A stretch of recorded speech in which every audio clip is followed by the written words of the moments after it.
Менің арнама қош келдіңіздер. Бүгін мен сіздерге осындай керемет те жұмсақ болып шығатын, дүкеннікінен де әдемі болып шығатын, осындай үй жағдайында жасалатын булочканың рецептін көрсететін боламын. Видеомды соңына дейін қарап отырыңыздар. Бізге керегі 2 жұмыртқа және де қантымызды саламыз, жылы сүтімізді құямыз, венчикпенен жақсылап біркелкі етіп, қантымыз ергенше жақсылап араластырып жіберетін боламыз. Онан соң бізде сұйық май құйдым. Егер қаласаңыздар, маргаринді немесе сарымайды ерітіп құйсаңыздар да болады. Сұйық майды құямыз, оны араластырып алғаннан соң ұнымызды, аштығымызды саламыз. Аштығымыз бізде 1 ас қасықта толтырып 1 қасық салсаңыздар жеткілікті, яғни құрғақ аштығымызды салған дұрыс. Осылай жақсылап араластырып алғаннан соң ұнымызды сала береміз. Ұнымызды бөліп саламыз. Әркімнің ұнның су татымдылығы әртүрлі, сол үшін өздеріңіз біркелкі қоймалжың әдемі жұмсақ қамыр дайын болғанша онда шетінен салып отырып осылай қамыр илеп алатын боласыздар.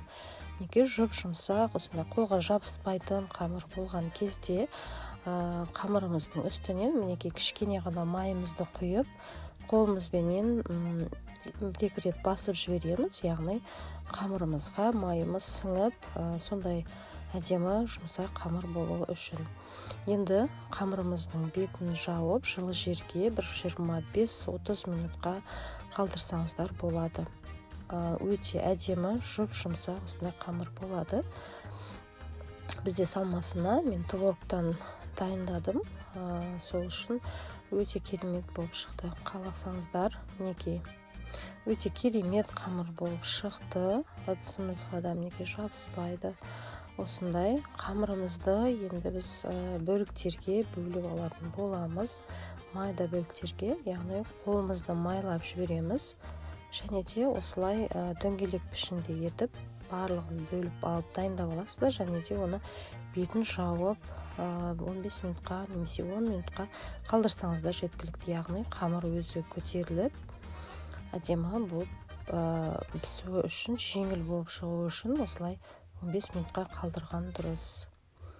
Видеомды көре отырып, менің каналыма тіркеле отырыңыздар, және де ұнап жатса лайк басып кетуді ұмытпаңыздар. Мінекей менде салмасына творог, оған 1 жұмыртқаның сарысын және де аздаған қантымызды саламыз, және де барлығын біркелкі етіп араластырып дайындап аламыз.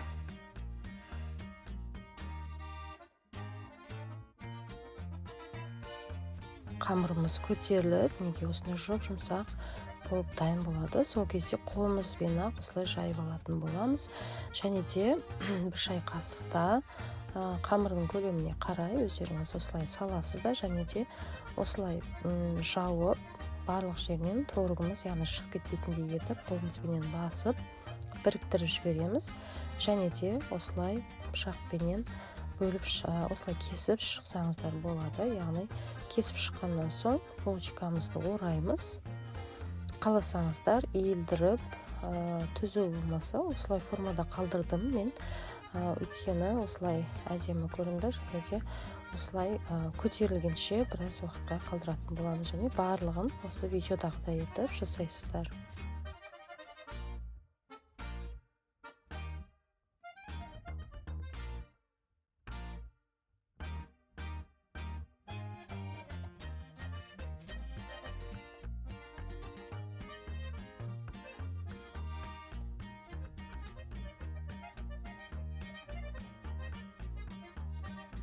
Салмасына кез келген нәрседен жасасаңыздар болады. Варенкадан немесе түрлі вареньелерден жасасаңыздар болады.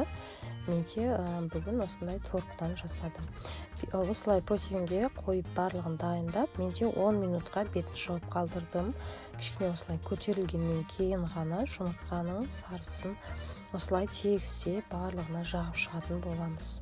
Онан соң пештеріңізге градусын туралап отырып салатын боласыздар.